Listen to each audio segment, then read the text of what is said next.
Bonjour.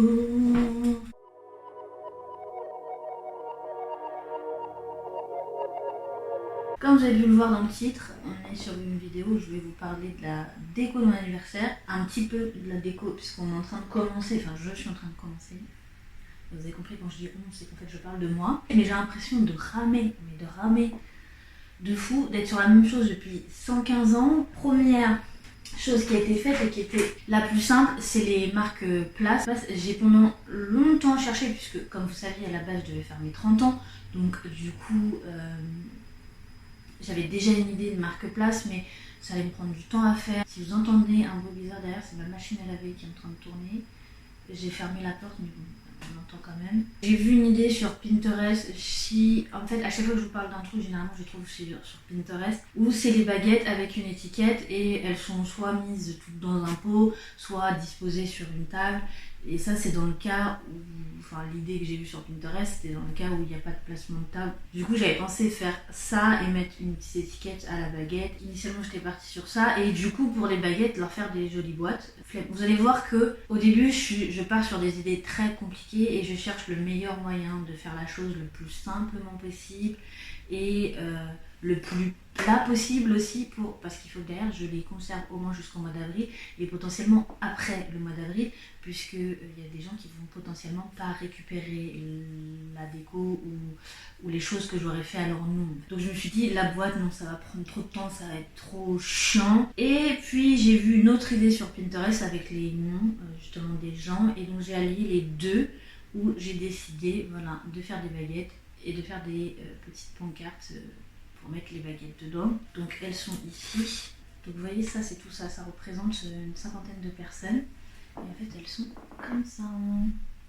Donc vous avez le nom de la personne, le vœu inviolable. Ceux qui connaissent Harry Potter, c'est le vœu que fait Rogue avec la mère de Drago, donc Narcissa, où il jure solennellement, donc le vœu inviolable, enfin le truc des sorciers, comme quoi il fera tout pour sauver Drago, en fait, pour pas que Drago meure. Et donc là, sur la photo Pinterest, on voit que les gens, c'est un peu genre le mariage, c'est un peu le vœu que tu fais envers l'autre et tout ça. Donc voilà, moi il y aura une autre signification, mais j'aime bien ce truc là, et puis même s'il n'y avait pas eu ça, je l'aurais mis quand même, parce qu'en fait j'aimais bien, donc je le mets. Ensuite, il y a mon nom, normalement il y a le nom du couple et la date à laquelle se passe le lieu. Et donc j'ai fait ça sur Photoshop. J'ai pris une taille à peu près, je crois que je m'étais basée sur une fourchette, un truc du genre. On est sur du 21 sur 7 cm et autour j'avais rajouté un cadre pour avoir la taille où couper en fait, sinon je savais pas où couper. Et ensuite j'ai collé des petits pas, j'ai trouvé sur Google les petits pas, j'ai fait copier-coller, j'ai changé la couleur. Sauf qu'il n'y a pas très longtemps, donc ça fait un bail que je les ai imprimés, j'ai dû les imprimer début août. Et je me suis rendu compte que les petits pas, normalement j'ai fait du plus foncé au plus clair, sauf que normalement c'est l'inverse, c'est du plus clair au plus foncé. En fait, si vous voyez la carte du maraudeur, c'est les derniers pas qui s'effacent, et moi j'ai fait l'inverse. Je me suis rendu compte il n'y a pas longtemps, donc tant pis, on va faire avec, hein, ça va rester comme ça. Je suis pas sûre que les gens fassent attention, sachant que 50% des gens n'ont pas vu Harry Potter. Et j'ai fait aussi 4 marques, donc 4 traits, pour marquer aussi où est la découpe. Et je les ai fait en noir, j'aurais dû les faire en marron de la même couleur que le reste, comme ça ça aurait plus sombre. Donc c'est pour mettre la baguette, j'ai un pic en bois, et du coup la baguette va rentrer comme ceci. Voilà, vous avez la baguette qui va rentrer comme ceci. Ça c'est le seul truc qui est fini en fait, qui est fait pour les 50 personnes et qui est terminé. Enfin presque, puisqu'il manque les baguettes, mais bon, on va dire que c'est autre chose. Si j'ai pas les baguettes, je pose ça sur la table et c'est très bien. Et donc j'ai les baguettes que vous pouvez voir là, je suis en train de les peindre. J'avais combien? J'ai dit 1, 2, 3, 4, 5, 6, 7, 8, 9, 10, 11, 12, 13, 14, 15, 16, 17, 18, 19, 20, 21, 22, 23, 24, 25, 26, 27, 28, 29, 30, 31, 32, 33, 34, 35, 36, 37, 38, 39, 40, 41, 42, 43, 44, 45, 46, 47, 48, 49, 50. J'arrive pas à en trouver, donc j'en avais qui traînaient chez moi. Et aussi ce que je fais, c'est que quand je mange chinois, je prends des baguettes, et donc les baguettes et vous avez 2 paires de baguettes, donc ce qui me permet aussi d'avoir des baguettes de différentes tailles. Et j'ai fait un autre truc où en fait j'ai pris des pics en bois. Je suis obligée de m'approcher à chaque fois parce que je suis sûre que je pourrais zoomer, mais flemme. Et je les ai attachés ensemble avec un élastique. De toute façon, quand je parle, je pense qu'il y a des rushs où je me suis filmée en train de les faire, donc du coup vous les voyez à l'image à la place de voir ma tête, vous voyez ça.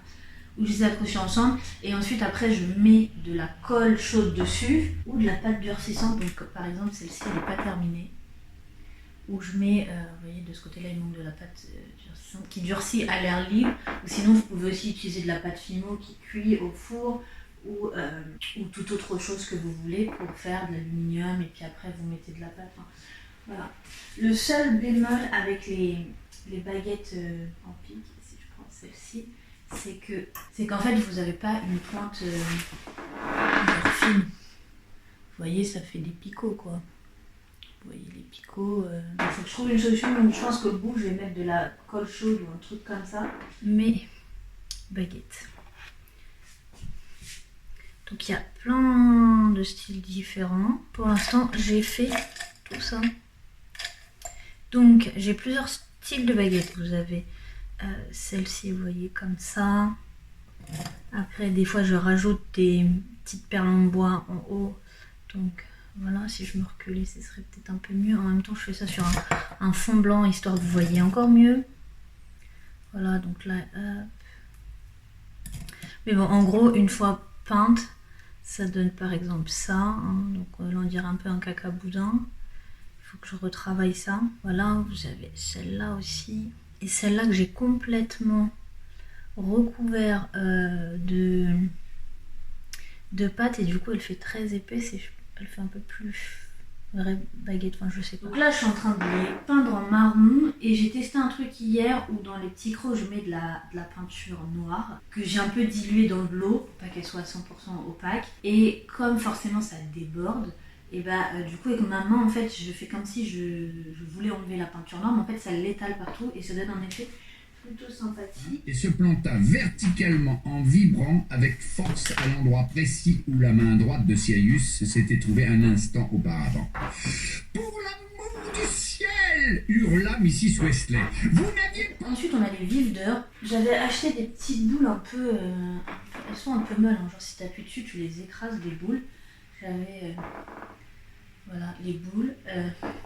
J'avais les boules, oui je les avais. J'ai plus qu'à mettre de chaque côté une plume. Là il y a un petit trou qu'il faut que je bouche avec de la colle chaude. Donc avant de boucher avec de la colle chaude, je vais mettre du fil de pêche, donc du fil transparent à l'intérieur, et comme ça pour pouvoir les accrocher et les suspendre. Donc ça, les vives d'or, ça va être de la déco générale on va dire, alors que les baguettes et le porte-noms c'est de la déco personnelle où les gens peuvent embarquer chez eux cette déco là, et comme je vous dis il y en a qui vont pas l'embarquer, on le sait, donc je vais me retrouver avec certains trucs. Deuxième chose qui est un peu de la déco personnelle, vous savez que dans les mariages ou les anniversaires, il y a, enfin plus dans les mariages que dans les anniversaires je pense, il y a toujours les dragées. Donc moi ce sera pas des dragées, ce sera des bonbons, et donc je cherchais quelque chose pour mettre les dragées. Donc au début j'ai pensé aux boîtes des bonbons de Bertie Crochu, sauf que ça demandait d'imprimer les boîtes, il y a quand même pas mal de couleurs, il y a beaucoup de rouge, du blanc et tout, donc ça a usé beaucoup d'encre, parce que pareil j'essaie la meilleure façon, la plus simple de le faire, la moins compliquée et celle qui coûte le moins d'argent. Ensuite il y avait aussi les boîtes de choco grenouille que je voulais faire, et comme vous savez elles sont hexagonales, elles sont très complexes. J'ai trouvé une autre image sur Pinterest plus simple, et j'ai trouvé encore plus simple pour faire la boîte de choco grenouille. Donc il n'y a pas longtemps, je vous ai montré, j'ai acheté une petite machine que j'ai oubliée dans l'autre salon, parce que il y a des trucs en fait je fais pendant que je regarde la télé, comme ça je gagne mon temps. Il n'y a pas très longtemps en fait j'ai acheté cette planche là, comme ça, et ce truc là en fait qui permet de faire soit des enveloppes, soit des petites boîtes. Qui permet de marquer là où on doit plier, marque le pli, en fait, ça fait gagner énormément de temps. Et donc voilà mes boîtes de choco grenouille. Voilà, elles font, au final elles font 5 sur 5, donc du coup de base c'est des carrés de 15 sur 15. Et la petite grenouille, donc j'ai été chercher un dessin de grenouille sur Google, voilà, que j'ai recopié, ensuite que j'ai exporté dans mon Cricut Space, pour que ma Cricut me les découpe, et ça, je vous jure qu'elle me sauve la vie, hein. Elle m'a coûté un bras, je sais pas si vous vous souvenez, je l'avais acheté pour mon cadeau de Noël, et donc voilà, elle me découpe des petites grenouilles comme ça. Malheureusement, j'ai eu un petit souci. En fait, quand j'ai découpé mes grenouilles, sur la Cricut, je peux découper avec plusieurs matériaux et c'est à moi de sélectionner. En fait, vous avez une petite roublette là qui... Et j'ai pas choisi le bon truc. En fait, là, on est sur du papier un peu cartonné, un peu épais. Et j'ai pas bien choisi ici. Ce qui fait que quand elle a découpé, elle a pas assez découpé dans l'épaisseur.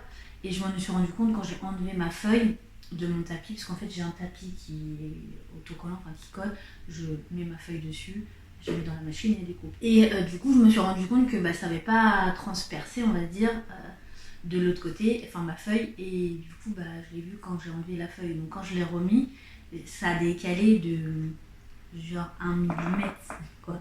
Donc ça crée un petit peu des problèmes, donc ces grenouilles là sont pas à 100% très belles, mais bon, ça fera l'affaire. Et j'avais pas assez de papier puisque là j'ai pu faire je crois une vingtaine de grenouilles, donc il m'en faut une cinquantaine comme je vous ai dit, et donc j'ai racheté du papier et là c'est un jaune beaucoup plus vif, donc je vais avoir des grenouilles jaune pâle et d'autres jaune vif. Et il me reste à faire, j'ai fait un truc, une petite étiquette pour mettre devant sur la boîte avec marqué Choco Grenouille. Autre truc où ma Cricut m'a sauvé la vie, c'est pour les clés volantes. Je voulais avoir des clés volantes et donc à la base je partais sur l'idée d'en avoir de vraies où je collais des ailes que j'allais fabriquer. Et puis j'ai trouvé une autre image sur Pinterest où je me suis dit ah mais elles sont très belles comme ça aussi en papier et ça va me simplifier tout et ça va être très bien avec ma Cricut. Dans mon Cricut Space, j'ai envoyé un dessin de clés. Et donc ensuite j'ai imprimé voilà, des clés. Enfin j'ai imprimé. J'ai fait découper des clés dans du papier jaune pâle. Et je cherchais à faire les ailes. J'arrivais pas à trouver de dessin pour que ma Cricut puisse découper. Et j'ai fini par me dire ah mais attends, avec du papier calque. Et vous allez voir que le papier calque, je l'ai réutilisé pour autre chose aussi. Je me dis mais avec du papier calque, tout ça peut passer. Et donc voilà. J'ai imprimé sur du papier calque, je sais pas si vous voyez bien, les ailes. Voilà, je trouvais un dessin, avec Photoshop j'ai enlevé les parties blanches, donc j'ai laissé le contour, le noir, et j'ai imprimé sur du papier calque, ce qui fait qu'on voit à travers, et c'est très bien, et du coup voilà le résultat. J'ai mes clés volantes, et ensuite je vais les attacher avec du fil de pêche transparent. Forcément à chaque fois on va avoir le fil de pêche, mais bon, tant pis. Et donc ma Cricut a découpé les clés, ce qui est nickel en fait, c'est fait en quelques secondes voire minutes, alors que moi il m'aurait fallu peut-être plusieurs semaines pour découper parce qu'au bout d'un moment en fait j'ai mal aux doigts, en fait, j'ai très souvent mal au niveau de mes doigts. Les ailes par contre c'est moi qui ai dû découper autour. En fait ma Cricut ne détecte pas le calque, en fait c'est trop transparent pour elle, donc elle n'arrive pas à la page, ça lui fait perdre ses repères. Ensuite je vous disais le papier calque, j'ai eu une idée en allant à Cultura pour acheter les feuilles violettes en fait pour les Choco Grenouilles. J'achète des grandes feuilles de couleur violette et ensuite je découpe. Du coup en allant là-bas dans la déco, j'ai vu, vous savez les cloches, vous mettez des décos sous cloche, et il y avait la même chose mais un pot basique en fait, ou genre les pots en verre où vous pouvez mettre vos pâtes et tout ça, enfin c'est un peu le même délire, vous voyez le truc. Et je me suis dit mais je pourrais faire une déco dedans avec le papier calque, en fait créer un décor autour avec du papier calque et au milieu suspendre des trucs qui volent. Et donc là j'ai fait le premier test. Bon du coup ça colle pas, mais vous voyez j'ai refait, ça colle pas, et en plus je suis dégoûtée parce que là un de mes anneaux a perdu son anneau, donc faut que je le colle bien. J'ai avec Photoshop redessiné, j'ai décalqué une image du terrain de Quidditch et voilà, je l'ai imprimé sur du papier calque, donc vous voyez on voit un peu à travers, très légèrement, pas énorme, mais mieux que si c'était sur du papier blanc. Donc là il faut que je les colle pour que les tours elles collent bien aux parois. Et au milieu sur un pic, je vais mettre un vif d'heure comme s'il était en l'air. Donc les mesures elles vont pas être exactes, le vif d'heure il va être énorme par rapport au tour, mais bon. On s'en moque, donc voilà, et ce sera posé sur la table. J'aurais aimé pouvoir mettre des guirlandes lumineuses à l'intérieur, mais on va les voir, et puis ça va me coûter de l'argent, ça me saoule, donc voilà. Donc comme ça, ce sera très bien. J'ai pensé à faire la même chose avec le terrier et une Ford Anglia, donc je crois que je vais m'acheter une petite voiture et je vais la peindre en bleu, ou si j'arrive à trouver une voiture directement bleue, même si c'est pas réellement une Ford Anglia, c'est pas grave, ça fera l'affaire. Et pareil, comme si elle volait. Je pense faire ça aussi avec Gringotts. Et ça, limite, je peux même le garder après pour chez moi. Ensuite, ma Cricut, ce qu'elle me fait, alors je voulais des cages à hibou avec des petits hiboux. En fait, il y aura une table pour mettre les cadeaux ou les enveloppes, l'argent. Je pense qu'il y aura plus d'enveloppes d'argent que de cadeaux. Et donc je cherchais un truc et j'ai trouvé, donc à Cultura je ne l'ai pas encore acheté, j'ai trouvé une boîte en forme de boîte aux lettres qui est exprès, où il y a un trou au-dessus pour pouvoir mettre des enveloppes et tout, qui est exprès pour justement tout ce qui est mariage, anniversaire, machin, tout ça. Et du coup je vais la peindre pour que ça ressemble à la boîte aux lettres du 4 Private Drive. Ça, et à côté je voulais mettre aussi des hiboux pour faire j'allais dire la banque postale. Non, la poste du hibou. Et donc je voulais créer des petites cages, sauf qu'au début je voulais les faire en 3D, donc avec du fil de fer, avec du fil comme ça, avec le fil comme ça, sauf que comme je vous ai dit en début de vidéo, il faut pouvoir stocker tout ça et voir après même que faire avec tout ça. Donc je me suis dit non, ça va être chiant à stocker, à machin. Et puis même après pour aller jusqu'à la salle pour la déco, enfin la déplacer, c'est un peu chiant. Et du coup, encore une fois sur Pinterest, j'ai vu des trucs qui m'ont dit ah mais ça c'est plutôt pas mal. Donc on va faire en version 2D à plat. Et du coup j'ai encore une fois sur Google été chercher une image de cage que j'ai pris. J'ai enlevé la partie blanche et j'ai découpé mes cages via ma Cricut. Voilà. Donc vous voyez ce genre de truc. Si vous le faites vous-même, ça va vous prendre du temps à faire, alors qu'avec la Cricut, c'est fait en 2 minutes 50. Et donc j'en ai fait des noirs et des marrons. Du coup, on voit moins bien, mais elle est marron. Et j'ai fait 2 tailles aussi, en noir et en marron aussi. J'ai fait, voilà, vous voyez peut-être mieux la marron, la noire et marron. Et si vous voyez, on compare les tailles. Des grands hiboux et des petits hiboux, et je voulais faire mes hiboux en papier, sauf que je voulais montrer mes hiboux. Je me suis arrêtée au bout de 2 hiboux parce que vraiment le premier je me suis dit il est moche, bon on va tenter le deuxième, voir. J'avais déjà tout découpé tout hein. Et j'ai montré à ma mère, elle me dit qu'elle trouve ça beau, j'ai montré à mes collègues, elle les trouve beaux. Du coup ça sort pas à la bonne taille, enfin du coup la taille est pas du tout bonne, mais s'il vous plaît payez la gueule de mes hiboux. C'est... Je me rapproche pour vous montrer plus près, mais du coup vous avez ma tête. Donc il faut que je trouve une solution pour mes hiboux. Et l'autre truc là que j'ai pensé, c'est que la plupart de la déco, c'est de la déco qui est censée être des éléments volants en fait. Le vide-d'or, les clés volantes, tous ces trucs là. Donc en fait ça vole, même les lettres et tout. Donc au début je me dis bon je pose ça sur la table comme ça, mais je voulais pas tout poser sur la table, il fallait que je trouve une idée. Donc au début j'avais pensé à ce truc là, comme vous voyez là, le truc blanc en fait qui est au-dessus de moi. Généralement ça se met au niveau de bout de table. Là il est à sa taille minimum, il peut être beaucoup plus grand que ça, mais vu la taille des tablets que j'ai, il n'aurait jamais été assez grand. Donc je me dis au pire je demande à mon beau-père qu'il m'en fasse en bois, mais pareil après il faut stocker tout ça, donc c'est un peu chiant. Donc je me dis est-ce que tu veux vraiment ça ou pas? De nouveau sur Pinterest encore et toujours, je pense qu'on trouve toutes nos idées là-bas quand on met de la déco. J'ai vu une idée de déco avec des anneaux, des hula hoop là, sauf que c'est grand quand même les hula hoop. C'est dur à dire, c'est grand et c'est dur à dire. Et donc forcément comme sur Pinterest, une fois que tu vois une image avec un truc, on t'en propose d'autres. Donc j'en ai vu d'autres avec des anneaux en bois, en métal et tout ça. Et moi j'ai des anneaux en métal. Bon, là c'est un test donc c'est pas très beau, mais voilà, avec un anneau en métal que j'ai collé dans une petite planche en carton, parce qu'en fait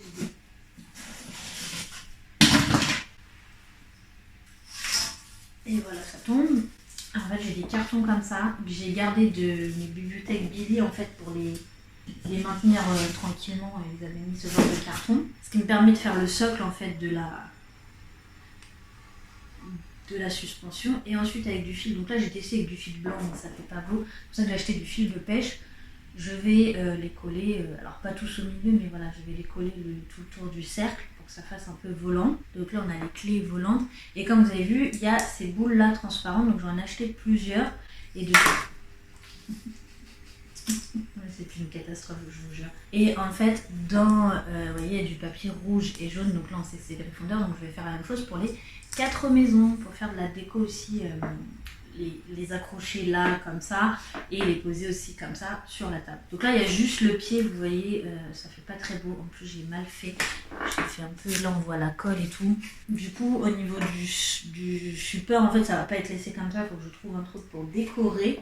Et je pense qu'au niveau du sol, je vais mettre des bougies que je suis en train de faire, enfin, que j'ai fait avec des rouleaux de papier toilette. Voilà. Rouleau de papier toilette et colle chaude. Et en fait, à ce niveau-là, c'est quasiment la taille, à peut-être 1 ou 2 mm près, des bougies chauffe-plat. Donc, de préférence, il faut mieux acheter la version LED parce que les vraies bougies, je pense qu'elles va. Même si vous êtes à ras avec la chaleur, ça peut cramer votre carton. Et puis, comme vous mettez du fil de pêche pour les tenir en l'air, ça peut être dangereux. Donc, les bougies chauffe-plat, mais version LED, acheter et mettre là-dedans et ça fait des bougies. Donc il y en a certaines qui seront posées comme ça sur la table, d'autres qui seront suspendues. Donc là, si j'ai la taille rouleau de papier toilette, vous pouvez faire la même chose pour qu'elle soit plus grande avec des rouleaux de sopalin si vous avez, moi je n'ai pas. Et vous pouvez même après couper pour faire différentes tailles. Donc moi, je pense qu'il y en a certaines que je vais couper. Il y en a même au niveau du haut, j'ai essayé de faire des ondulations puisqu'on sait que des bougies quand ça fond, ça fond pas tout plat en fait. Donc il faut que je les peigne en blanc, j'en ai plein, j'ai une petite boîte pleine de ça, il faut juste que je les peins. À chaque fois j'oublie de les peindre en blanc. Et comme j'en veux un certain nombre, mais je pense que finalement je vais réduire le nombre, enfin la quantité que je veux, et que les bougies LED ça coûte quand même un certain prix, du coup je pense que je vais acheter des vraies bougies chauffe-plat que je vais mettre dedans, et en fait avec ma Cricut je vais découper des fausses flammes en jaune et en orange et que je vais coller sur la mèche. Comme ça va faire comme si elles étaient allumées en fait pour de faux. Donc il y en aura certaines, il y aura des vraies bougies LED pour faire quand même un défaut un peu sympathique. Et d'autres où ce sera des fausses bougies, enfin des vraies bougies chauffe-plat qui ne seront pas allumées avec des fausses flammes. Vous avez compris ce que je voulais dire. Voilà où j'en suis au niveau de la déco. Donc, j'ai beaucoup d'idées, j'ai pas mal d'idées sur plein de trucs, mais c'est très compliqué à réaliser. Et puis ça a un certain budget et j'ai pas forcément ce budget-là à l'heure actuelle. Ah si, et du coup, alors j'avais déjà testé cette technique-là et ça n'avait pas trop marché. Donc là, il faut que je revoie si ça fonctionne. Je veux des chaudrons, forcément c'est la base. J'ai trouvé comment faire un gros, parce que à Cultura j'en ai trouvé un genre à peu près cette taille-là, en papier mâché, là qu'après vous repeignez, vous décorez. Quand j'ai vu le prix, j'ai dit non c'est énorme, on va trouver une autre solution pour en faire un soi-même. Et donc j'ai trouvé avec un seau basique, du carton, du scotch et de la peinture. Et pour en faire des tout petits, comme ça vous parle pas, et si je vous montre ça vous parle plus. Voilà, bouteille de coca et je récupère la partie basse. Et d'ailleurs même avec les bouteilles de coca ou autres bouteilles en plastique, on peut faire des coupes, par exemple la coupe de feu si vous voulez. Voilà, si vous prenez que le bas, la partie basse des chaudrons. Et donc j'ai différentes tailles puisque... Ah ben non là j'ai... Donc là c'est des 1,75 litre et si vous prenez du 1,25 litre ou du 1 litre tout court, vous allez avoir vos chaudrons qui vont être de différentes tailles puisque moi j'ai donc la grande taille, là vous voyez 1 litre 75 et je crois que ça c'est du 1 litre. Donc coupé, donc comme la découpe elle est pas nickel et en fait vous allumez votre fer à repasser et vous venez mettre le plastique contre le fer à repasser et vous tournez tout doucement pour pas que ça reste fixe, pour pas que ça colle à votre fer à repasser. Si vous avez peur, vous pouvez mettre du papier sulfurisé entre le fer à repasser et ça. Et donc ça va replier un peu les beurres, donc du coup ça va enlever votre découpe un peu cacaboudin et puis ça va éviter que quelqu'un se coupe avec le beurre. Ensuite vous bombez en noir. Si vous voulez mettre des petites poignées en pâte fimo, pâte durcissante ou autre, vous pouvez. Sinon vous les laissez comme ça et ça peut faire des chaudrons. Donc, comme je disais juste avant de vous reparler des mini chaudrons, j'ai beaucoup d'idées déco, il y a beaucoup de choses que j'ai envie de faire, que je dois encore faire. J'ai des potions que j'aimerais bien faire, enfin des modèles de potions. Il faut que je remette le nez dans ce que j'avais déjà commencé à faire pour mes 30 ans. J'ai commencé à faire 2-3 petits trucs. Il faut juste que je remette le nez dedans. Et je pense qu'on va s'arrêter là en termes de déco. Parce que sinon après ça va me prendre du temps, ça va me stresser. Sur la table, la nappe sera noire je pense, avec un chemin de table. J'ai 4 tables, donc du coup c'est nickel chrome. Ce qui me fait les 4 maisons et le chemin de table sera d'une des couleurs des 4 maisons. Ensuite, donc il y aura les assiettes, les couverts, les verres, donc tout est dépareillé. Puisqu'au final j'achète tout moi-même et donc tout va être dépareillé. Par exemple, l'autre jour j'ai acheté des verres, j'en ai que 5. Donc voilà, il y aura 5 personnes qui auront le même verre, et puis il y en a 10 qui auront peut-être un autre verre, et pareil pour la vaisselle et les couverts. Dans l'assiette, il va y avoir la serviette. Par-dessus, vous aurez le porte-nom avec la baguette. Ensuite, il y aura la boîte de choco-grenouille. Et au niveau du chemin de table, il y aura les anneaux comme je vous ai montré. Donc, il y en aura un tous les 4 personnes en fait. Enfin, vous avez 2 personnes face à face, 2 personnes face à face, un anneau, 2 personnes face à face, 2 personnes face à face, un anneau et ainsi de suite. L'anneau il fait 40 cm, j'ai pas dit mais il fait 40 cm. J'ai du 30 cm mais je trouve que ça fait un peu petit, donc peut-être que je vais alterner avec les deux, avec un 30 et un 40. Au-dessus je pense que ça va faire trop grand et ça va gêner les gens sur la table. Ensuite au milieu de la table, enfin au niveau il y aura aussi un peu de déco. Donc comme je vous ai dit, j'ai fait les clés volantes, les bougies, donc certaines qui seront accrochées sur les anneaux, d'autres qui seront mises sur la table. Il y a les boules, je vais imprimer des enveloppes, les enveloppes, vous savez, que Harry Potter reçoit pour dire qu'il est bien pris à l'école Poudlard. Il y aura des vives d'heure aussi, il y aura des lettres du ministère, vous savez les lettres violettes. J'en ai des violettes et des bleues, je crois, si je dis pas de bêtises. Toutes les cages iBook que j'ai fait, en tout j'en ai 8, donc 4 grandes, 4 petites. Elles vont pas être toutes mises sur la table pour les cadeaux, donc il y en aura peut-être une ou deux dispersées sur les tables. Il y aura des potions. J'ai le chapeau, aussi le choix-peau, pardon, que j'ai commencé à faire. D'ailleurs la base elle est pas très ronde du tout, mais c'est pas grave. Et j'arrive pas à faire le cône, donc il faut que je vois. Donc il y a ça qui sera disposé en déco, mais pas sur une des tables, parce qu'il est grand en fait. J'ai fait un cercle de 50 cm de diamètre, donc c'est quand même énorme. Pour l'instant, en fait, je vais me baser sur ça. Une fois que ça c'est fini, j'espère avoir fini au mois de novembre, ces décos-là. Une fois que ça c'est fini, je verrai au fur et à mesure pour rajouter d'autres décos, parce que ça fait pas beaucoup, mais ça prend du temps, parce que je fais tout toute seule et c'est pas toujours simple. Du coup, je pense qu'on va s'arrêter là pour la première partie de la déco. Il y aura certainement une autre vidéo, comme je vous dis, où vous verrez plus en détail, enfin une fois fini, par exemple les baguettes, vous les verrez finies, assemblées avec les porte-noms, où vous verrez les vives d'or finies, les boîtes de choco-grenouille finies, les anneaux aussi peut-être finis, espérons. Du coup, j'espère que ça va, vous avez passé une bonne semaine comme d'habitude. Je vous dis à la prochaine dans un prochain vlog. Bonne journée, bonne nuit, ciao!